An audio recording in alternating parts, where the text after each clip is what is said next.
Through committees. Good morning, everyone. We call this Committee of Economic Development, Finance and Policy to order. I want to acknowledge that there is a quorum. I'm emailing right. Lead Kosnick, have you had chance to look at the minutes of February 8th? Well, right now. I have, Madam Chair, and I move the minutes for February 8th? February 8th, please. All right. Any discussion on the minutes?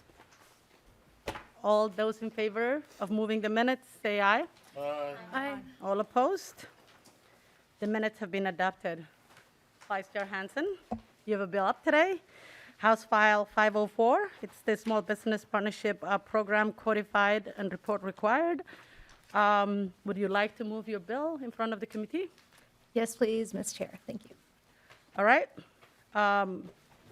Vice Chair Hanson moves that House File 504 will be laid over for possible inclusion. Your bill is in front of the committee. Please explain your bill and proceed. Thank you, and good morning, Chair, and good morning, members. And thank you again for taking the time to hear this bill today. We've all heard about the importance of small businesses in our communities. They play a crucial role in our economy, employing nearly half of the workforce in Minnesota. Small businesses create jobs, expand our tax base, and significantly contribute to the vitality of our society. The entrepreneurs who take the risk to start a small business in a world dominated by corporations and big business face unique barriers that their competitors can easily overcome with their access to privilege, capital, tax breaks, and experience. It's no secret that startup capital, both financial and social, can be harder for someone to come by who doesn't have those advantages. This bill is one of the many steps we can take to ensure Minnesota continues to grow, to become an even better place to start and keep a business that's profitable enough to provide insurance for themselves and their employees, to provide quality service to customers, and to ensure business owners and their employees can adequately support their families. I don't know about you all, but in my community, small businesses are the lifeblood of our day-to-day lives. They promote innovation, support self-sufficiency, and my community would plainly not be the same without them.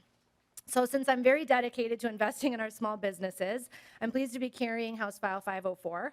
This bill seeks to increase the base funding for a proven competitive grant program that was formerly called the Business Development Competitive Grant Program. We've heard iterations of this program in the past, but there's a couple of notable things that this bill does. First, it would codify the program and officially change the name of the program to the Small Business Partnership Grant Program. This name was used by deed in the most recent grant round, and recipients believe it to more accurately reflect what this program aims to do. Second, this bill would clarify that cooperatives, employee-owned businesses, and commercial land trusts are eligible for businesses in this funding, are eligible businesses for this funding. Third, it invests $25 million in the base funding for this program each biennium. We always say that our policies reflect our values, and this investment in Minnesota businesses says loud and clear that we value small businesses and we intend to do our part to support them. During the 2021 legislative session, there was $7 million of one-time funding. That was an increase that was passed for them. And that allowed 37 organizations to receive funding compared to the average of 14 in years past. This program now faces a funding cliff if we don't add additional funding to the program. You can find a list of the recent grantees in your packets, and I would encourage you to look for those in your community. Nearly 7,000 businesses are served annually, and business owners that work with an advisor or an officer from a nonprofit economic development organization or a CDFI are more likely to not only avoid costly mistakes, but actually set up a path to a successful business for years to come. DEED doesn't work directly with small businesses, so this network of organizations is the main distributor of hundreds of millions of dollars, including the COVID-19 economic relief funds, and it's helped many of those same businesses adjust and adapt their business models. This funding has been helping nonprofit economic development organizations offer business technical assistance to entrepreneurs and small business owners for over a decade and across the entire state. This program helps business owners leverage over $40 million in private financing. Because of the competitive application process, this program also ensures that the dollars are being spent evenly between Greater Minnesota and the metro area, and that nonprofits receiving the awards report that data back to the Department of Employment and Economic Development.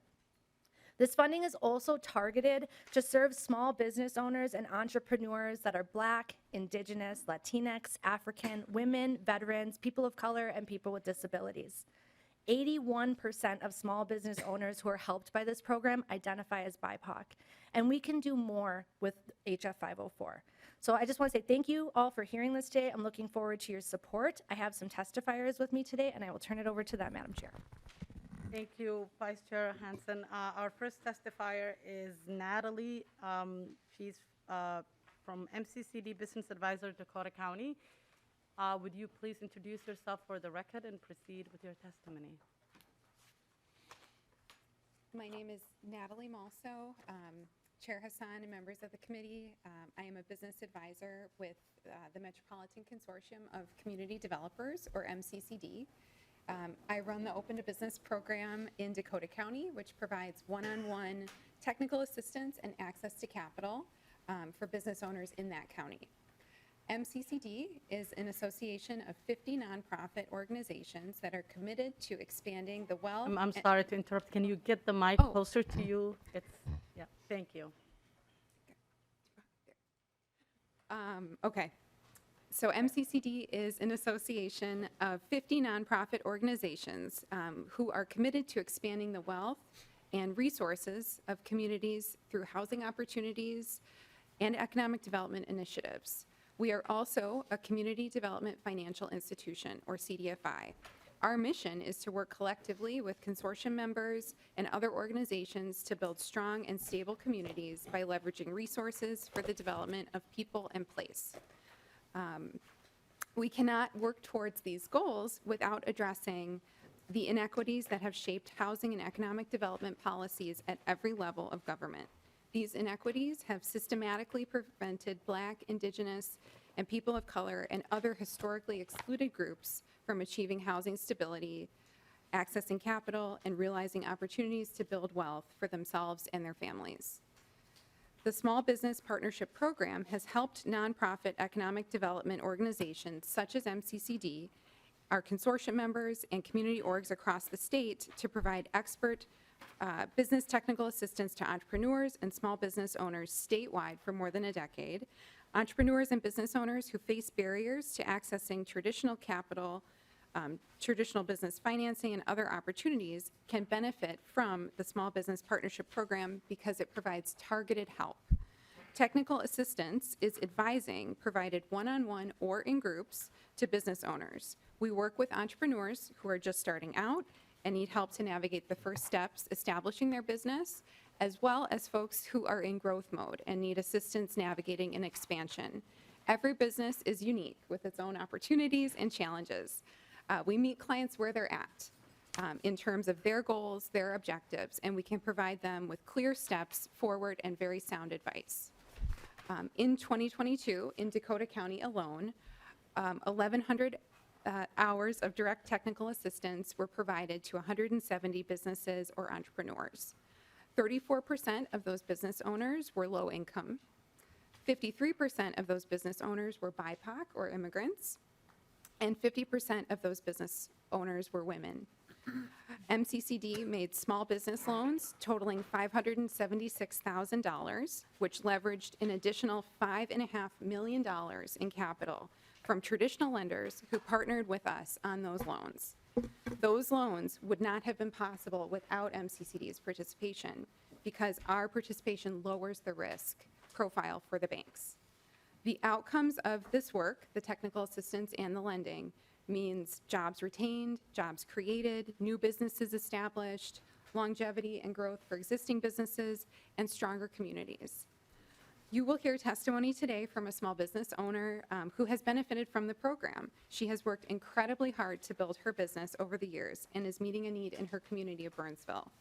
Businesses like hers are drivers of community and economic development across the state. I hope this testimony provides insight as to how important technical assistance is to the success of small businesses across Minnesota. On behalf of MCCD's members, the Business Resource Collective, and the Minnesota CDFI Coalition, we ask for your support to fully fund this program for years to come. Thank you, Representative Hanson, for carrying this bill, and thank you to the Chair, Hassan, and the committee for the opportunity to testify in support of House File 504. I'm happy to answer any questions you may have. Thank you for your testimony. We will just hold off questions. We'll finish testimony. Up next is Henrietta Smaller, owner of Stunning Beauty Supply, and I hope I'm not butchering your name. Please introduce yourself for the record and proceed.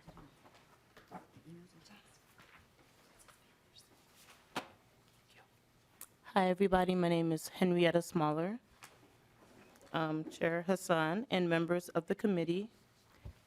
I am the owner of Stunning Beauty Supply. We are located in Burnsville and specialize in hair care beauty supply products for textured hair, but we also have products for everyone.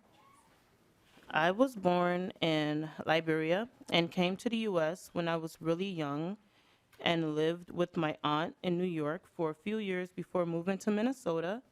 I've always been interested in beauty supply products and have been shopping for specific products since I was a teenager. But I also did make some of my own products. When I turned 21, I started working at my uncle's beauty supply store in St. Paul.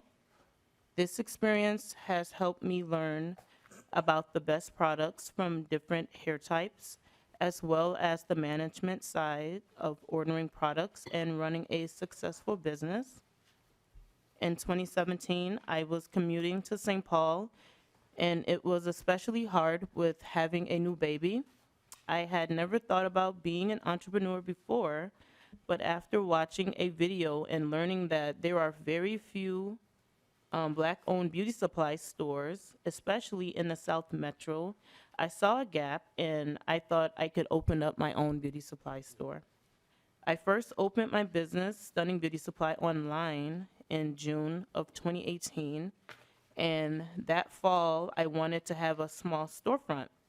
I didn't have a ton of supplies in store, so I went back to mostly online during the pandemic. My husband faced some health issues around this time too, so I needed to care for him during the pandemic. I was looking around online to see if I could find help available for my business. I saw the city of Burnsville's website, something about a business called Open to Business program, and was first connected to Natalie. Natalie has tremendously helped me with identifying grant opportunities, and with her help was able to get a Comcast grant and a micro grant from the city of Burnsville. Until recently, I was running my business from my phone or going to the library, but was able to use the grants to purchase a computer along with inventory and also cover rental costs and other business expenses. Natalie has also helped me to get to know more about Google Analytics so that people were able to find my business, where I was located in a small condo building with other businesses. Last summer, I celebrated 4 years in business, and now I am looking to expand and grow my business in a bigger storefront space. As an entrepreneur, I have been so supported by my communities and customers. Sometimes customers thank me for being there and providing them with the products that they need, where they don't have to leave the South Metro to drive back into the cities, and providing them with products that they need that they can't find within that area. It means a lot to be there for my community, but I'm especially grateful to inspire my kids to not give up and to continue to work hard. I'm here today in support of House File 504 because the information, support, and guidance funded in part from this program has helped me and my business. Thank you all for the opportunity to testify today, and thank you to Representative Hanson for carrying this bill. Thank you very much. Thank you. Discussion on the bill. Lead Kosnick. Thank you, Madam Chair, and I appreciate the intent of the bill. And if question is kind of, seems like it's a significant jump in funding from previous years. I don't have. Previously, was it like $2 million? What's the historical amount of funding for this program? Our fiscal staff will tell us that. Chair and members, the current base for this program is 2.85 million in FY 24-25, and the same as in FY 26-27. So this would increase the base each year to 15,350,000. Thank you, Mr. Savory. Yeah, I appreciate that, Madam Chair.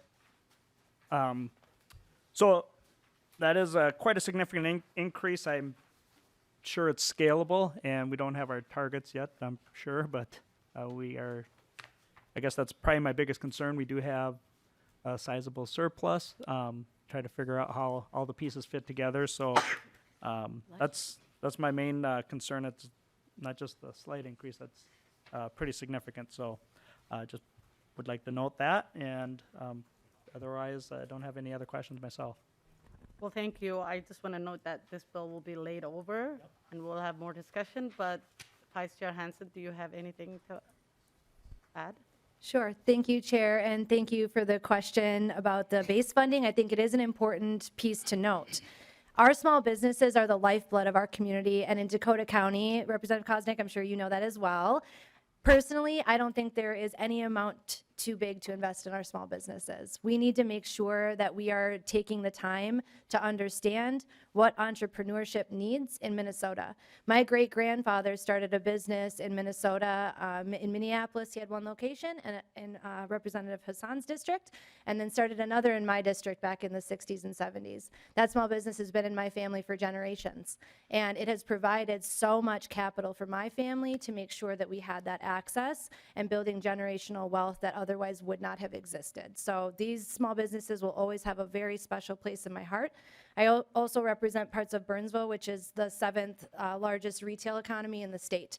And so making sure that we're continuing to invest in people who go to our hospitals, will eventually come back to the Burnsville Mall and can do business around the area at our small businesses like what you heard about today is really important for my community's vitality. We're also one of the blackest communities south of the river, and so investing in our community matters. The city of Savage 20 years ago has a population of 4,000 people and is now 29,000 people.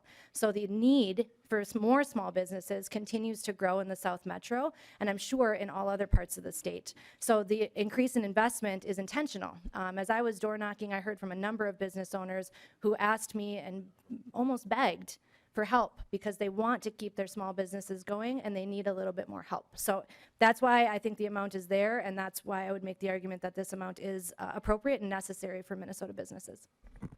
Thank you. Do you have a follow-up? Oh, Representative Berryman. Thank you, Chair, and thank you, Representative. My question is, I have seen all the successes and the money that has been given out for the 2.71 million, 16 nonprofit groups. As you go forward with the bigger funding, how do you vet these dollars giving out? Or is there a format that you look at before the individual receives the funding? Vice Chair Hanson. Thank you, Chair, and thank you for the question. I will defer to one of my testifiers here to give you very specific technical information about that, but I will say that the deed programs have a reporting process afterwards. There is very strict requirements. Honestly, I think one of the challenges we have in Minnesota is how hard it is to get these grant programs. I support this grant program, but I also think that we need to continue to make them more accessible because a lot of the red tape that exists today limits people from being able to access it. That's why organizations like MCCD are so important to make sure people can get access to the technical assistance and social capital. It's a lot about who you know. One of my mentors taught me that it's you are your network.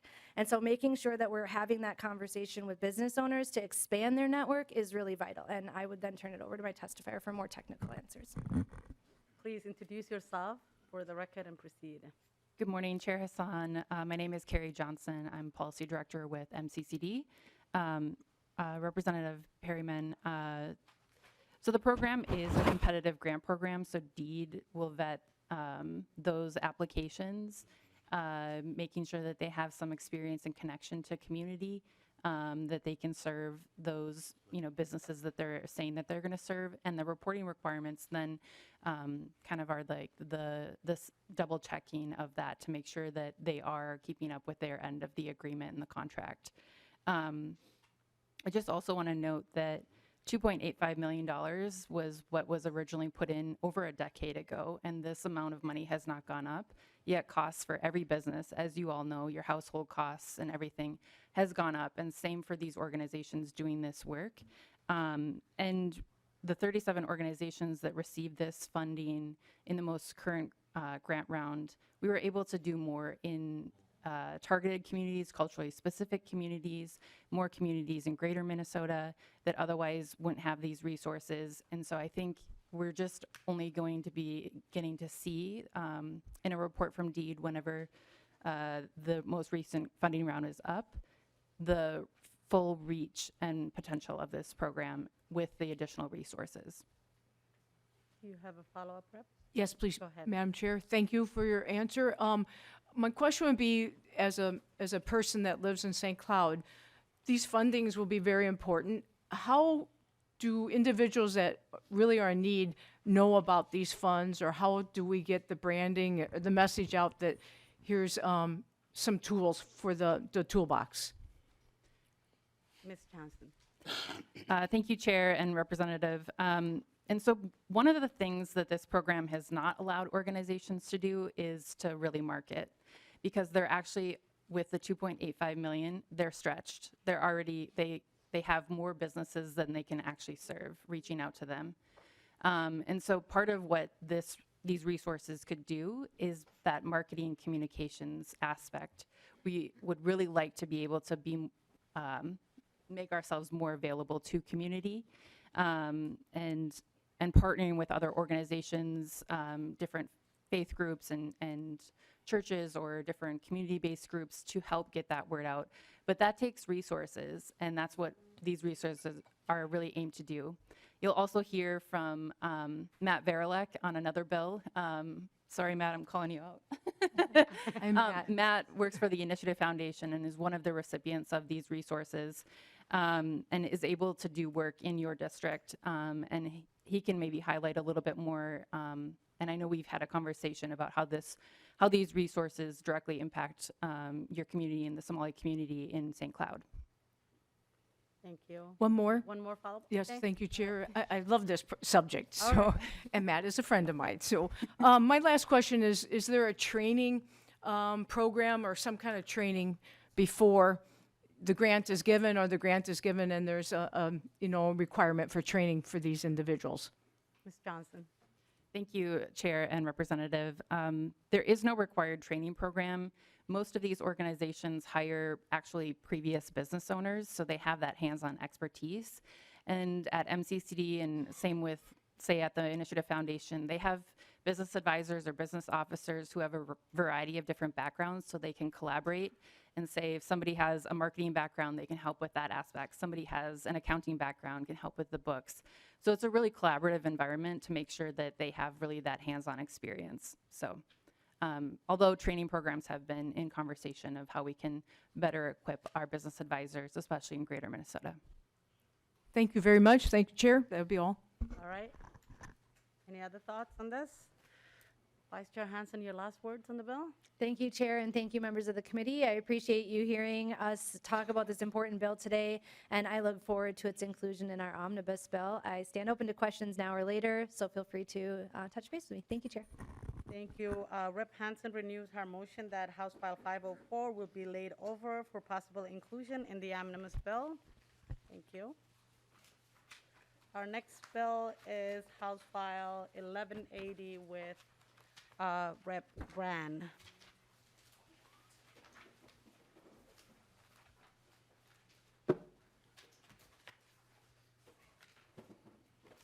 Welcome to the committee, Representative Brand. Chair moves that House File 1180 will be laid over for possible inclusion in the omnibus bill. Please explain your bill. Good morning, Chair, members of the committee. I'm going to start off with a question. Do you know how many childcare slots you're missing in your communities that you represent? In the greater Mankato area where I represent, we're down about 1,000 childcare slots. And we also have the distinction of being the lowest unemployment rate in the entire nation. And so this bill, House File 1180, is a bill that I've been working on since 2019. In the fall of 2020, language was included in the capital investment bill, and was also there in the House position when the bill started out, had $5 million in it for funding. Unfortunately, the final bill did not have the funding needed, but we still have the language, and the account is established within the Department of Deed. And so, I think that this is a different way of looking at it now. We had the conversation about capital investment in the past. Now we're looking at maybe some general fund obligation to this. And so I really appreciate you hearing this bill today. House File 1180 will provide $500,000 per county or city, or up to 50%, whichever it is, in matching funds to cities and counties to acquire land, pre-design, design, renovate, construct, furnish, or equip facilities for providing childcare in those communities. As you will hear from the testifiers, local units of government already know how best to use these funds. By working together with them, this will provide $40 million in investments in greater Minnesota, of course, because of the match, 50-50. This gives counties and communities buy-in and also a shared purpose for providing these services to local communities. And with that, I will yield my time to the testifiers. All right. Well, welcome to the committee. Please introduce yourself for the record and proceed. Good morning, Chair Hassan, members of the committee, and thank you for the opportunity to testify today. My name is Scott McMahon, and I serve as the Executive Director of the Greater Minnesota Partnership. I'm here today to speak in support of House File 1180, which will provide funding for the Greater Minnesota Child Care Facilities Grant Program. This program was established at DEED in 2020 and has yet to actually receive any funding. We hope this is the year that changes. Why are we talking about childcare in the Economic Development Committee? The simple answer is because childcare is the business that allows other businesses to be in business. The more complex answer is that Greater Minnesota currently lacks more than 42,000 childcare slots, which makes it increasingly more difficult for our employers to recruit and retain employees. With unemployment at historically low rates, it is becoming increasingly necessary for our employers to look around beyond their community when looking to hire new employees. Unfortunately, our lack of childcare has become a top reason why job openings go unfilled.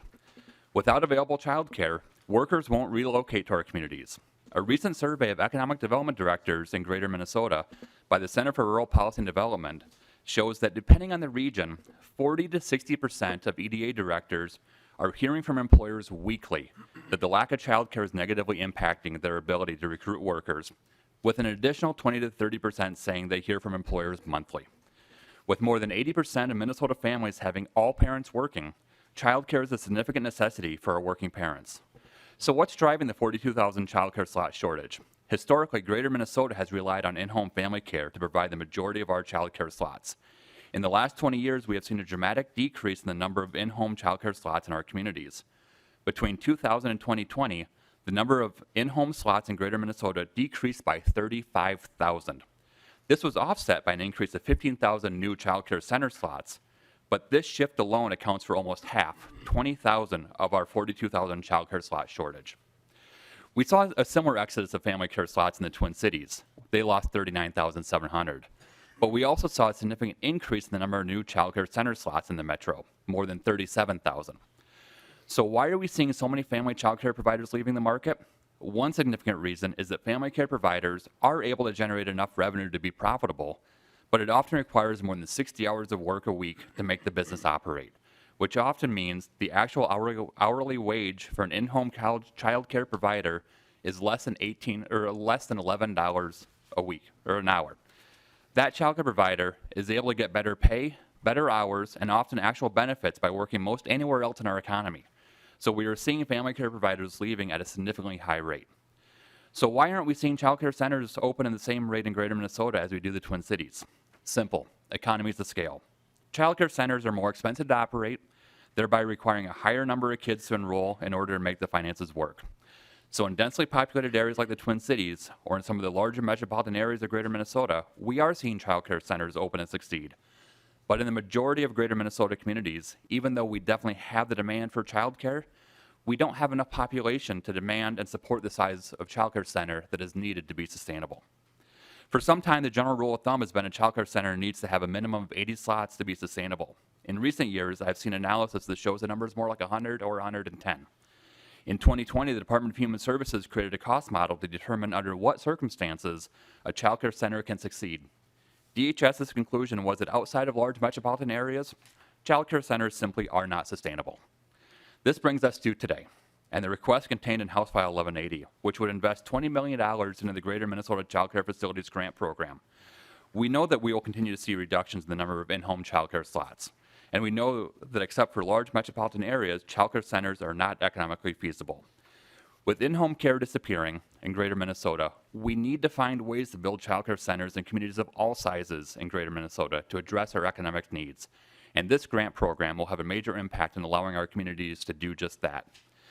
We know that like all businesses, childcare centers have two main expense areas, operations and capital. If we can reduce the cost of one of these, then we reduce the amount of revenue needed to break even, thereby making it so that a smaller childcare center, ideally something like a 30 to 70 slot size, can become profitable. This bill will provide grants to communities to help offset some of the capital costs needed to build new childcare facilities, thereby making them more feasible in our sparsely populated communities. If you want evidence for the need for a financing tool like this, look no further than recent bill introductions or efforts across the state to see the demand and interest in this type of financing. The city of Laverne currently has a bonding request for $3.8 million to build a new childcare facility. The city of Warren has sought a local option sales tax to generate $1.6 million to finance a new childcare center. The city of Little Falls recently received a $1.5 million federal grant, which will be combined with a recently approved $1.7 million local school levy to build a needed 100-slot childcare center. Little Lakers Child Care Center in Lake Crystal recently received a $200,000 state appropriation. The Brainerd YMCA is building a new childcare facility with the support of $140,000 from DEED, $400,000 from Crow Wing County, and $600,000 from the federal government. Mille Lacs Corporate Ventures is building a new childcare center in partnership with Mille Lacs Health Systems thanks to a $500,000 grant from DEED. I'm currently in conversation with two significant employers in Greater Minnesota who are looking to build childcare centers on their campuses to address the childcare needs they see with their workforce. And I recently worked with one business who investigated opening up their own childcare center and decided not to when they realized just how much money they'd lose operating it. And you will hear shortly from the city of New Ulm on their effort to build a much-needed 40 childcare slot center.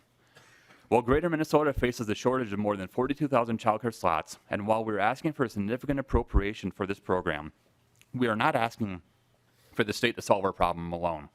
The state contribution will be matched at least dollar for dollar, and in many cases it will be matched 2 to 1, 5 to 1, or even 10 to 1 with local contributions from our local governments, our businesses, and our families to make our much-needed childcare centers a reality.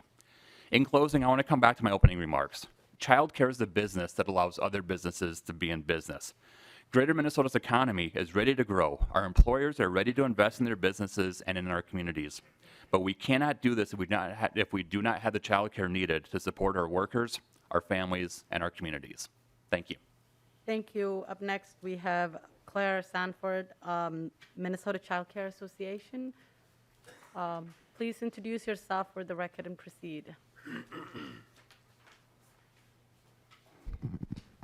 Thank you, Madam Chair and members. My name is Claire Sanford, and I am on the board of the Minnesota Child Care Association. MCCA is a statewide nonprofit membership association representing licensed child care centers, and I'm very pleased to be here in support of House File 1180 today. If you take nothing else from today, please say child care and not daycare. Days take care of themselves. We care for and educate children. We know the child care situation is dire everywhere across the state, and that child care is an incredible two-generation economic investment, allowing not only current families and parents to be in the workforce, but educating and preparing their own children to succeed in school and be in our workforce decades down the line.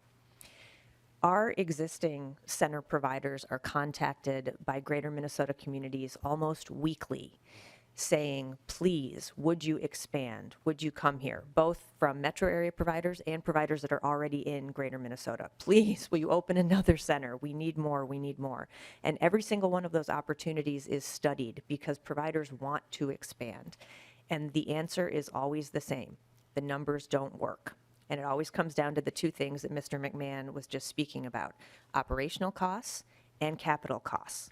On the operational side, centers need a certain population density of people with the means to access services.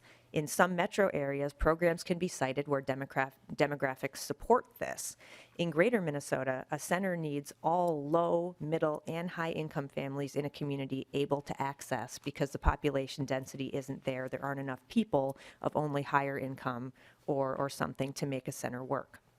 Very high-income families might have the means to choose services for their children. Low and middle-income families often do not. On the capital side, facility costs are the other huge item. Facilities must be purpose-built or renovated for young children. This is not elementary school light. We need more and closer bathrooms. We need changing facilities. We need environments that support sight and sound supervision. You need to move walls in a lot of cases. This is not cheap. Supervision requirements for a 2-year-old are a lot different to keep that child safe than they are for a 10-year-old. And we all know how real estate works. You don't only have one-time upfront costs. You need to finance those capital costs over time. Rent and mortgage are paid for decades. And those facility costs are passed on to families for decades in the form of ongoing tuition. HF 1180 will help providers subsidize and reduce those capital costs so tuition can be kept lower for families and wages can be higher for our early educators. I have personal knowledge of several Greater Minnesota Center projects that have fallen apart because in the end, they couldn't make the facility costs work. They could not get the facility costs low enough. Providers have said, with those capital costs and the amount local families are able to pay, we'd have to pay poverty wages to actually make that program work. And this is not minimum wage work. We are not willing to do that. It is already an incredibly low-paid field. According to the Bureau of Labor Statistics, we pay parking lot attendants more to watch cars in our country than we pay the people who educate and care for our young children. This is shameful. So HF 1180 is, I should say, to that piece, you know, it doesn't seem like real economic development if we offer a community more childcare so people have a place for their children and they can go to work, but the cost of that is those positions for early educators are not able to support their own families. That doesn't seem like true economic development to me. Both sides of that equation need to work. And HF 1180 is a piece of this puzzle. I commend the House for passage of 2 child care bills earlier this week around child care assistance and early learning scholarships so that families in Greater Minnesota, more families will have the means to purchase child care, which helps on the operational side of the equation. This bill, and I thank Rep. Brand for bringing it, empowers local communities and providers on the facility side. We know that Greater Minnesota communities are crying out for this help. No one bats an eye at funding high school as a piece of our economic development, but families and communities are left on their own for children, very young children, birth to 5. So I urge you to support this bill, and thank you again, Rep. Brand, for your attention to this issue. Thank you. And then up next, we have Heather from City of New Ulm. She's the Economic Development Director. Welcome. Please introduce yourself and proceed with your testimony. All right. Good morning, Chair Hassan and members of the committee. My name is Heather Briegel. I work for the City of New Ulm Economic Development Authority. And I'll just tell you a little bit about what we have going on to try and meet the need for childcare in our community. The City of New Ulm, like every other city, needs more childcare options for our working families. According to a need analysis provided by First Children's Finance, an additional 184 birth to age 5 spots are needed in our school district at this time. Of those, we need 36 to 56 infant spots. It is estimated that 90% of children under age 5 in our community have all parents in the workplace. This is significantly higher than the statewide average of 76%. New Ulm also has a very low unemployment rate. We have 34 family providers in our community. 15 of those, or about 44%, are reaching retirement age. They've been doing this for over 20 years, and they're planning to stop providing childcare in the next 3 to 5 years. We simply cannot afford to lose those spots in our community. It's going to make our crisis worse. We don't have enough new providers going into this business fast enough to replace the providers that we will be losing. And I'll just reinforce what's already been said. The reason people are not going into this business is because they make poverty wages. I heard a recent study said that dog walkers make more than child care providers for the first time ever, and that is shameful. We need to do something to solve that problem. Businesses are already reporting that they have difficulty recruiting and retaining the workforce they need to fill their job openings, so this is an economic development issue. We cannot rely on the private sector to solve this problem. The cost of construction is too high to make financing a child care center work. Our employers do not want to be in the child care business. The City of New Ulm has stepped in to make a child care facility a reality in New Ulm. We do not want to be in the child care business either, but we were left with no other options.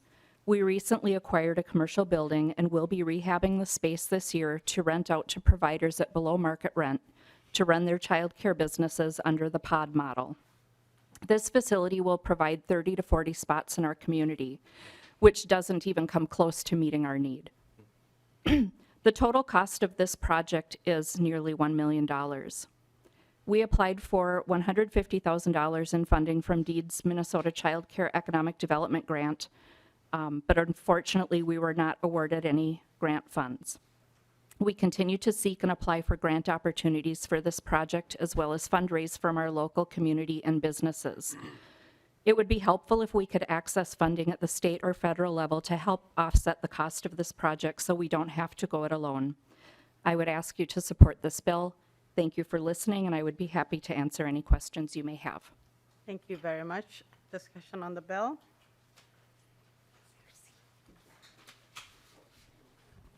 All right, who wants to go first?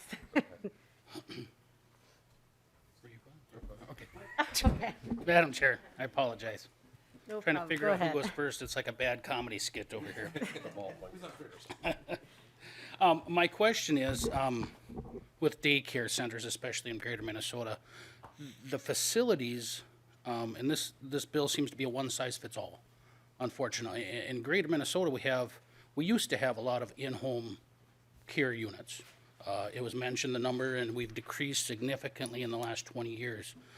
But it would seem that this bill would only deal with the daycare centers and not really do anything to maybe take care of some of the burdensome regulations that were put on the smaller in-home facilities over the years.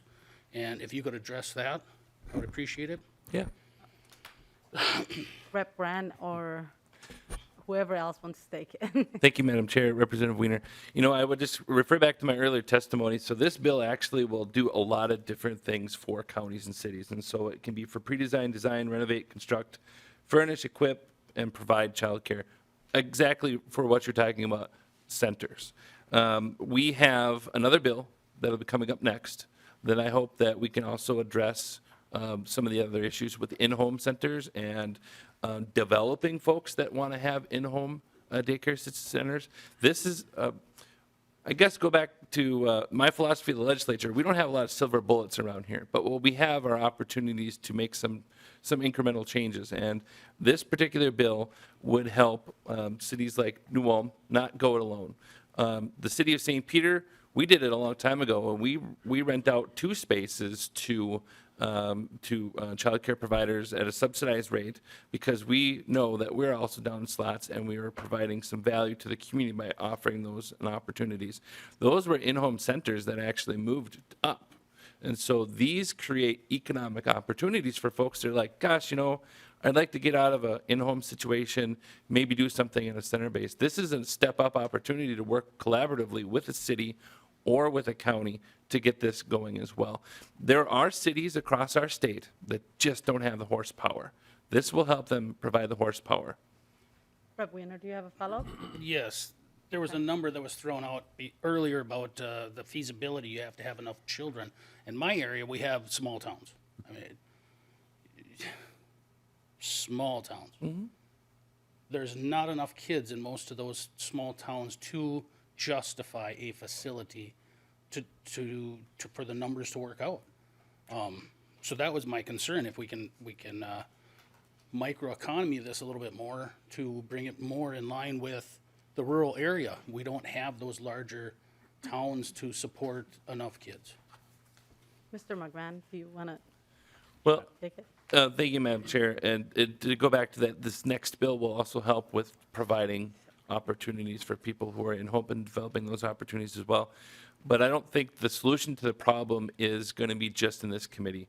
As we look at opportunities to serve greater Minnesota across the spectrum of committees, providing economic opportunity, providing communities with opportunities to draw people to the community with the services that they will provide in the future, those are conversations we need to have, and I'm happy to have those conversations with you. Let's go. Mr. McMahon, do you have something to add? Yes, I do. ahead. Chair Hassan and Representative, thank you for your questions. I mean, you're hitting a lot of the greater Minnesota, the rural, the smaller community issues on the head. And this bill, in the context of what this committee has jurisdiction for, will provide those opportunities. As I mentioned in my testimony, one of the reasons that we're seeing providers leave is that we have a generation of in-home providers leaving, not being replaced by new providers coming in the marketplace. One of the things we hear consistently from those who are looking at coming into the marketplace is they don't want it in their home. So we need to find some sort of solution that provides childcare that's in a location other than a family's basement. In the New Ulm model, what they're looking at is doing the pod model. And so what that's doing is that's creating a space for the traditional in-home childcare provider who's operating under a family care license to have a space outside of the home to operate. So they'll be operating as family care providers, not as a child care center in that New Ulm example. And so these dollars will allow the opportunity for a place like New Ulm to say, hey, here's a space, 2 or 3 or 4 providers come forward, you can operate what has traditionally been your in-home child care facility in a space on Main Street or in your commercial zones or whatnot, and provide that opportunity so that we do have that existing that in-home child care feel, but in the location that our child care entrepreneurs are looking for as we look for the next generation of providers. Thank you. Rep. Schumacher, you're up.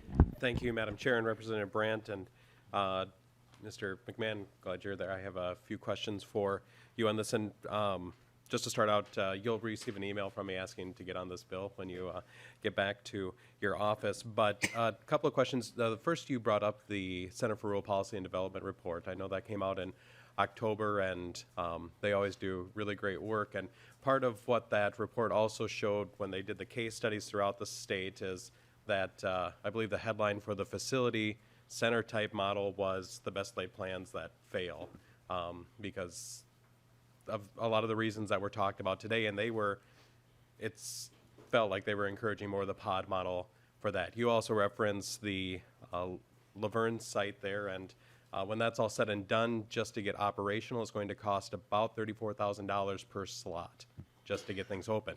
Now, 15 miles down the road in Hills, Minnesota, a population of 600, they're going with the pod model for 40 slots, and they're able to get it done for $4,000 a slot. So I think from what was asked before, this money, even though it references facilities, can go to pod models too for this, or is there an opportunity there to really utilize that? Mr. McMahon? Madam Chair, Representative, absolutely. These dollars can be used for any facility outside of a home in which a childcare business is going to operate in, whether it's a pod model, which you will find me to be probably the strongest advocate for the pod model at the legislature, because I think it truly is the solution to the greater Minnesota problem. Finding a place outside of the home for that family care license, which is a less expensive license to operate under versus a child care center. It's also more scalable. Most of our communities don't need 100, 110, 120 childcare slot facility. We need the 20, 30, 40, 50 slot, which the pod model works perfectly for. Rep. Schumacher, do you have Thank a you, follow-up? Madam Chair and Mr. McMahon, Representative Brant Grant. Glad to hear that. I know there are some issues with the pod model overall and some of the contracting pieces that isn't part of this bill, but some other solutions that I'd be happy to work with you on if I can be helpful in the future. Thank you. Thank you. Up next, we have Rep. Katisa Watun. Thank you, Madam Chair, and thank you, Representative Brand, for your work, your continued work on childcare and expanding opportunities for families and children in Greater Minnesota.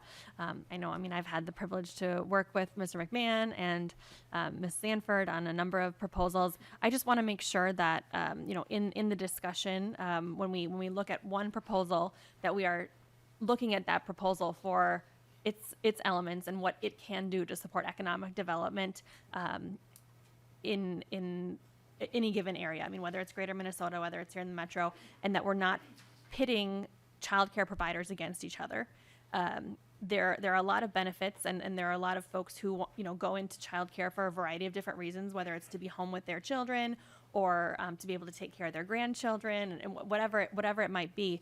They go into childcare because they care about kids and they care about the future of Minnesota, and I think it's critical that there is a time for conversation to discuss regulation and some of these changes, and I'm working with the Child Care Association on some of those this session. But I think that this proposal is very important, and I appreciate some of the earlier questions about the pod model, because I know some of the innovation that we've been seeing across Greater Minnesota thus far is really excellent, and I've seen some of that in the smaller communities that I'm a part of. I'm a property owner in Otter Tail County, and I know that they're doing some really amazing stuff up in that area. And I just think that any support that we can provide as the state, as the legislature, to folks and encourage them to go into this really important area to make sure that our kids have a safe and affordable place to be, and that then their parents can feel good about going back to work, and helping address this worker shortage that we're seeing across all industries is really important. So I appreciate that. All right, Rep. Kozlowski. Thank you, Chair Hassan, and to Representative Brand for bringing this bill forward. This is, I'll just echo what's been shared. It's a critical top priority for us in northeastern Greater Minnesota. And I really appreciate the question that was raised around, the types of centers and slots that this funds could be injected for. As I understand, these are new dollars that are going to be injected in our community. And in terms of the one size fits all, I can tell you in Duluth that we have childcare centers, we have in-home after school, it's housing based, where we have new housing developments that have added on that childcare center, as well as you mentioned, in Greater Minnesota, employers who are looking at how is that right mix to be able to offer that to recruit and retain workforce.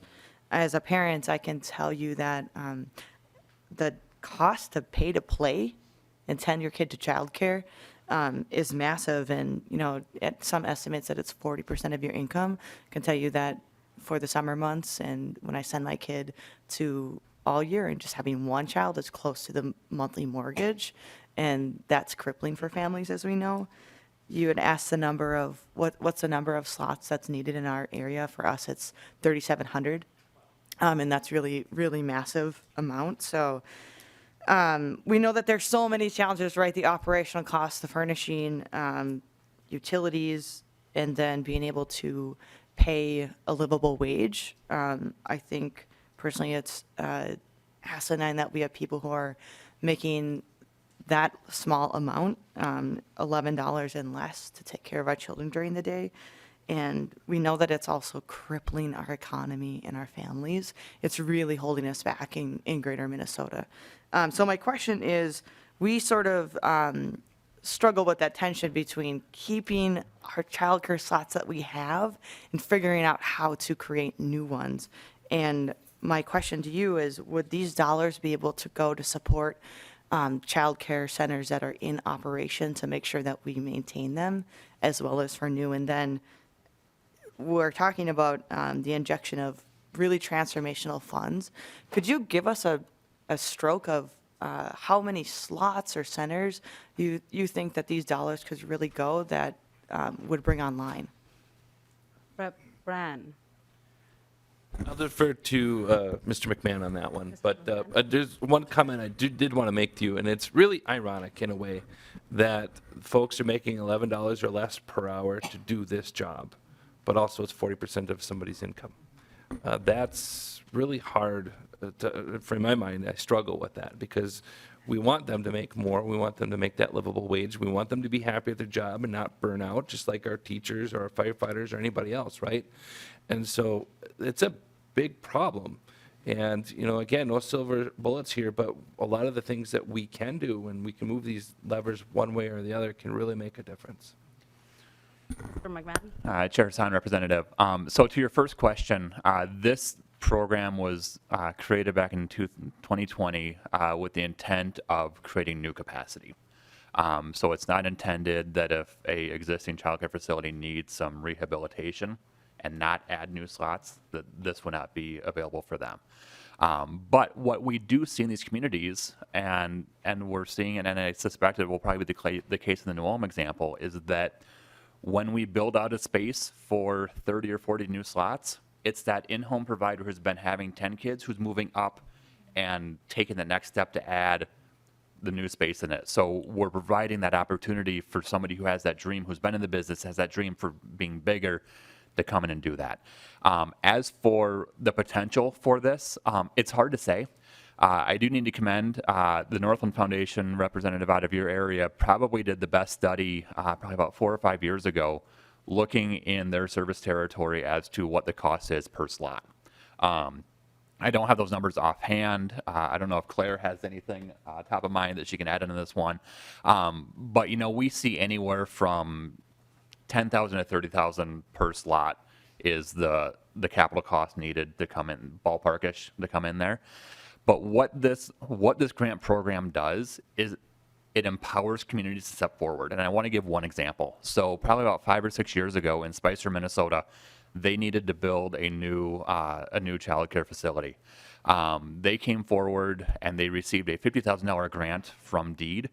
They leveraged that against $800,000 or more of local money given by the businesses, given by the community, given by a grandma who knitted and sold baby blankets and contributed all those dollars into this project. So a $50,000 grant leveraged against $800,000 created a childcare center that opened up on day one debt-free. Every dollar of revenue that they generated could then go into supporting their workforce and their operations. That's what this program will unleash in all of our communities. It will unleash the opportunity for our businesses and our local governments and our community members to step forward and say, hey, we're getting some funding from the state. Let's step forward and fill in the rest of it to make this a reality. So even though the program calls for a dollar for dollar match, in most cases, we will see likely far more than that dollar to dollar. We will see 2 to 1. We will see 5 to 1. We will see 10 to 1. And so what this could actually do is, it's the art of the possible. We may be able to leverage $20 million against $100 million at the end of the day of local contributions. Do you have a follow-up? Or? Sure, I'll just say thank you so much for that. I think the opportunity to be able to unleash and expand and prop up our families and our communities and employers. Thank you so much. Thank you. Lead Kosnick? We have one bill after this too, right? Yes. Why don't I say my comments until then, but Oh, okay. that'll be fine. We'll keep moving on. I know. Awesome. All right. Rep.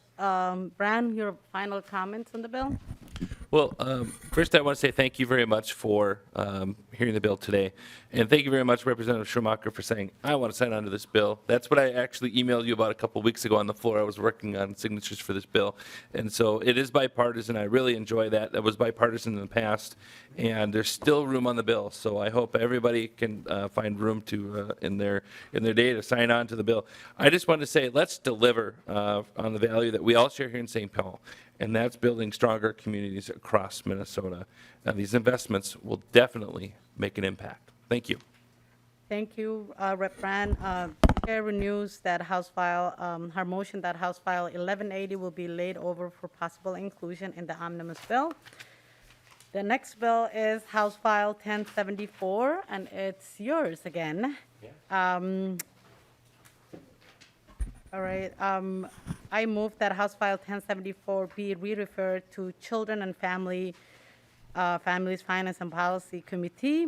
Rep. Brand, please explain your bill. Thank you, Madam Chair. So this bill appropriates $6 million in the 2024 fiscal year out of the general fund in one-time money to be available until June 30th of 2027 for grants in the Minnesota Initiative Foundations across the state to make sub-grants to partners in the communities to work on childcare primarily in rural communities. And so these are smaller communities, of course, where we need a little bit more flexibility in what type of child care situation that is needed. So the Minnesota Initiative Foundations have been involved in many child care projects around the state for years. And they act as regional hubs in a network of organizations offering these resources. No matter what door a community or an individual provider enters by, someone is there to greet them with these resources. In recent years, Minnesota Initiative Foundations, also known as MIFs, acted as pass-throughs for funding from states to support child care providers, beginning with child care development grants from the Minnesota Department of Economic Development and Employment. In 2019, the bill was successful, bipartisan bill again, in funding $750,000 worth of revenue or worth of funding to go to these grants. And that was a big deal for MIFs in 2019. In 2021, the legislature stepped up and doubled that to $1.5 million. And then these bills continue to be bipartisan, and I really appreciate that. That's one of the hallmarks, because it's kind of we're a better community by working together on this. There is room in the bill for more authors, as I stated with the previous bill, and I think it's a real winner, what you'll hear from our testifiers. All right. Your first testifier is Scott Marcotte, President, Southwest Minnesota Initiative Foundation. And actually, he's not here because of the roads, but he did provide some written testimony, Okay. if that's okay. Could Scott read that off? Sure. Chair Hassan, members of the committee, I'm Scott McMahon. I'm not Scott Marquardt, but I'm acting on behalf of Scott today. So he provided the following testimony. Thank you, Chair Hassan and members of the committee. My name is Scott Marquardt, President of the Southwest Initiative Foundation. We serve the 18 counties of rural Southwest Minnesota, including the Upper Sioux community and Lower Sioux Indian community. Our regional centers are Wilmer, Worthington, Marshall, and Hutchinson, and our region borders Iowa and South Dakota. Many of our communities have 3-digit populations. I'm here today in support of House File 1074, which will provide critically needed resources to help address the child care crisis in communities throughout greater Minnesota. Thank you to Representative Brand for your leadership and for your sponsorship of this bill, and to all the co-authors. As we all know, the severe shortage of child care capacity continues to have significant impacts on communities and families throughout Minnesota. This was the fastest growing economic development issue in my region prior to the COVID-19 pandemic, and it's certainly that today. This is an equity issue, an economic mobility issue, and an economic competitiveness issue for our main streets, industrial parks, and commercial corridors. Working parents cannot access and maintain productive employment today without affordable, quality care and education for their children. Businesses cannot attract and retain the talent they need to advance local economies and compete in a global marketplace. Tomorrow's workforce will not be prepared to succeed in a global economy unless all children receive quality care and education today. The ROI in quality care and education today reduces long-term costs to the public and private sectors. Access to quality child care and early education is vital to individual productivity and regional economic growth. Minnesota continues to have one of the highest labor force participation rates in the U.S. At the same time, when the unemployment rate in my respective 3 regional planning areas are at historic lows of 1.4%, 1.5%, and 1.6%. The Minnesota Initiative Foundations have been a trusted partner with the state of Minnesota since our inception in 1986. We're grateful for the partnership and trust you have placed in us over the decades in growing rural Minnesota's economy and in creating communities where business and families can prosper. Most recently, our collaboration with the Minnesota Department of Employment and Economic Development helped deploy millions of dollars to thousands of small businesses throughout Minnesota as our entrepreneurs work tirelessly to navigate the unknowns and economic impacts of the global pandemic. Our work in small business emergency loans, small business relief grants, small business loan guarantees, and Main Street COVID relief grants during the pandemic response and recovery and in the Main Street Economic Revitalization Program today reiterates that we have the staff expertise, systems, local connections, and deployment partners, and knowledge of communities to deploy capital and resources in a manner that advances equity and economic development, inclusive community engagement, ensuring that historically marginalized and underserved entrepreneurs are reached and the barriers in receiving resources are mitigated and removed.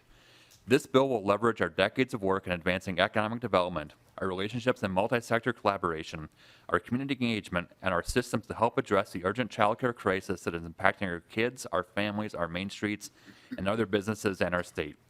The bill provides urgently needed capital for the critical functions of community planning, private sector engagement, training and technical assistance, and other supports to advance the creation and retention of childcare enterprises.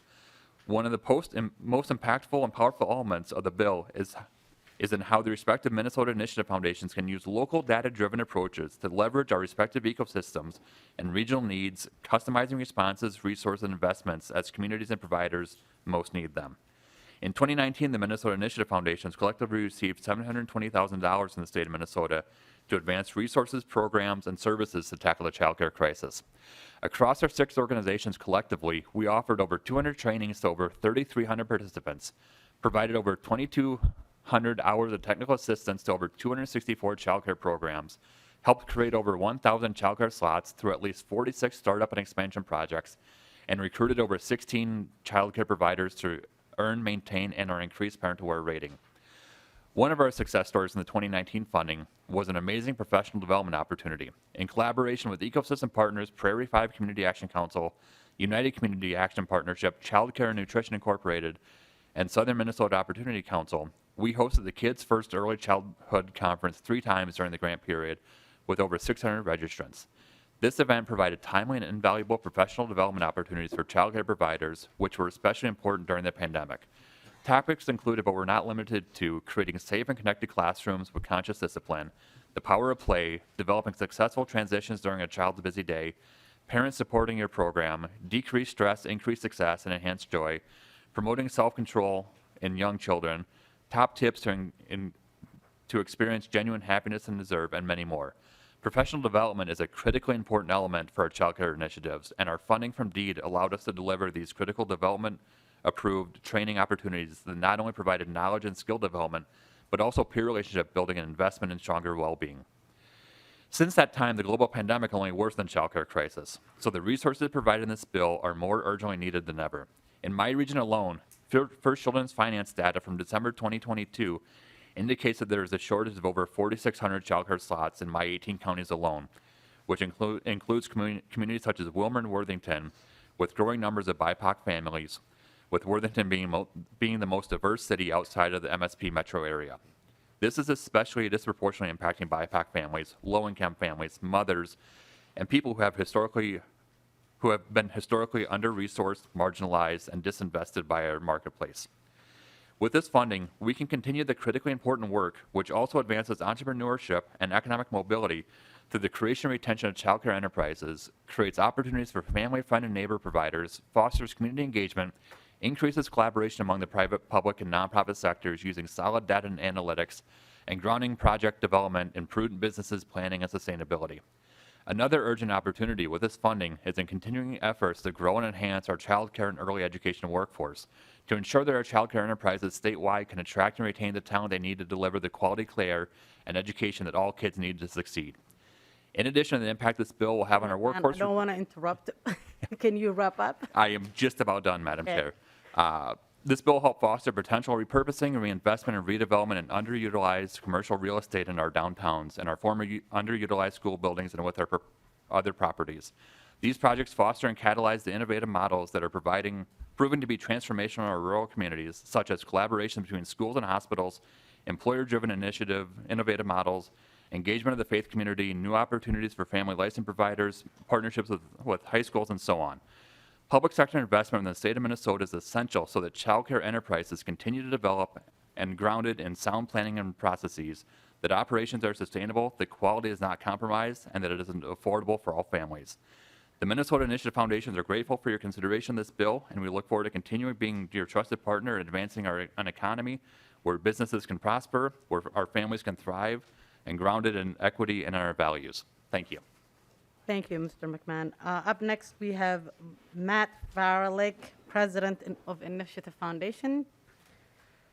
Please introduce yourself for the record and proceed with your testimony.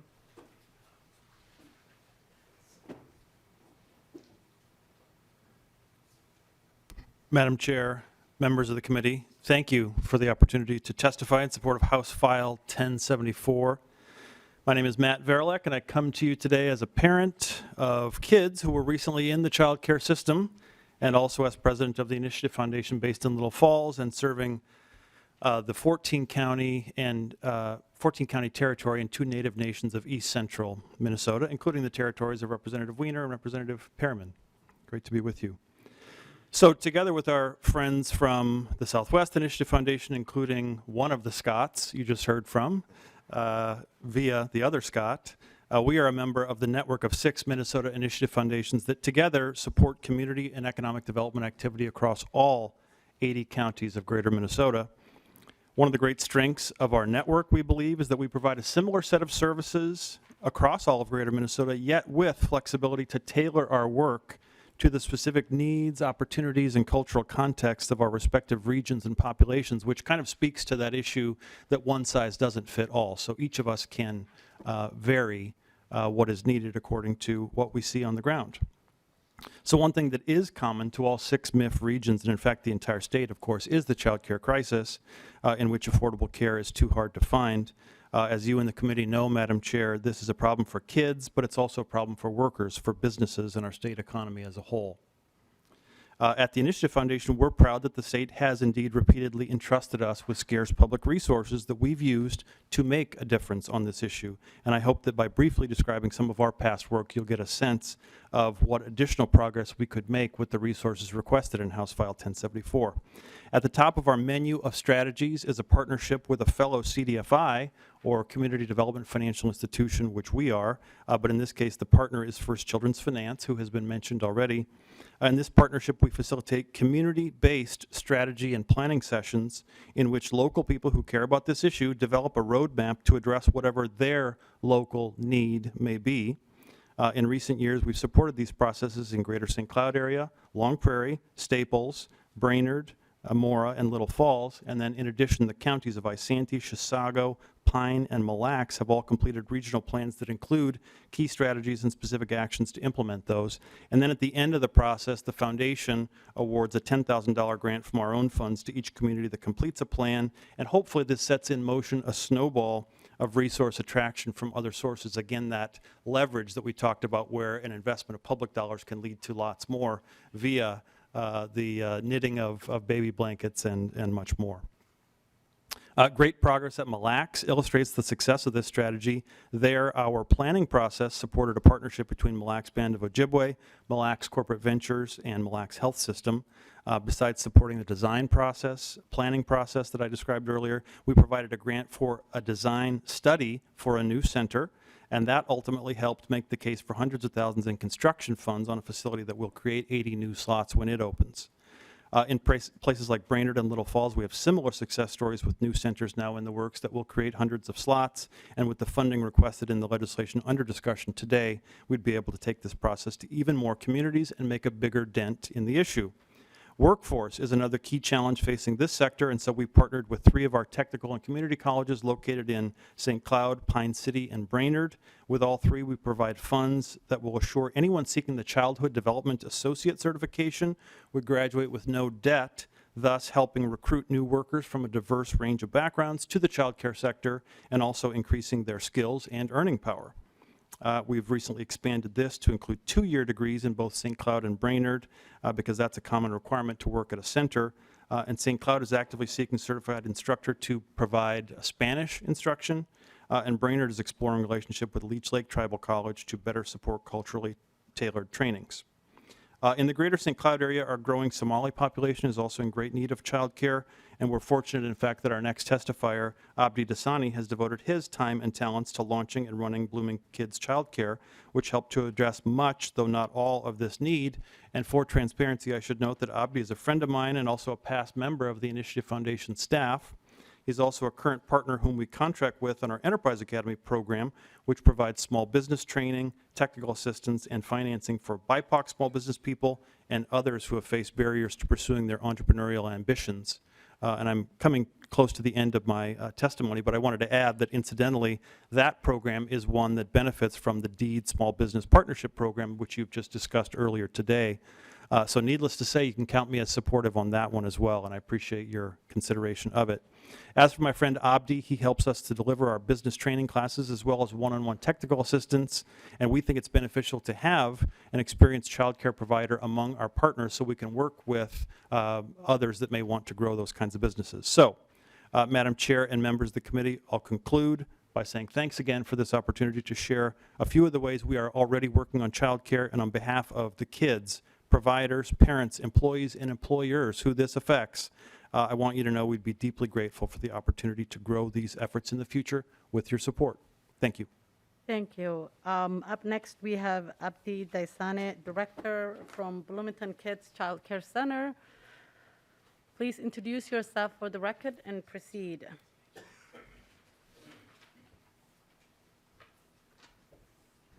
Thank you, Matt, for the introduction. Thank you, Madam Chair, members of the committee. Thank you for the opportunity to testify in support of House File 1074.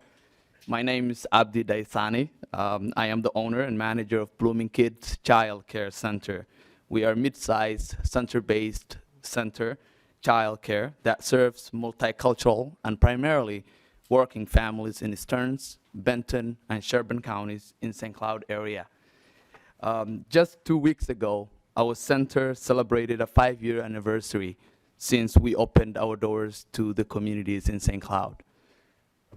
It has been a challenging time, especially during COVID, but I would like to report to you all that we did not close our center a single day during those tough times. Thanks to you, primarily for creating grants for small businesses like ours, such as Minnesota Child Care Stabilization Grants Program, we were able to keep our doors open and served our families during COVID. Madam Chair, as you have heard from other people who spoke before me, this industry, which is critical to our state's workforce development, participations, and economic vitality, had been in a serious crisis for a long time. There are shortage of childcare, quality and affordable childcare centers all over the state, particularly in greater Minnesota. Families lack childcare opportunities, which inhibits development and school readiness. COVID-19 exacerbated that crisis, but I'm really proud to hear a lot of conversation surrounding greater Minnesota today.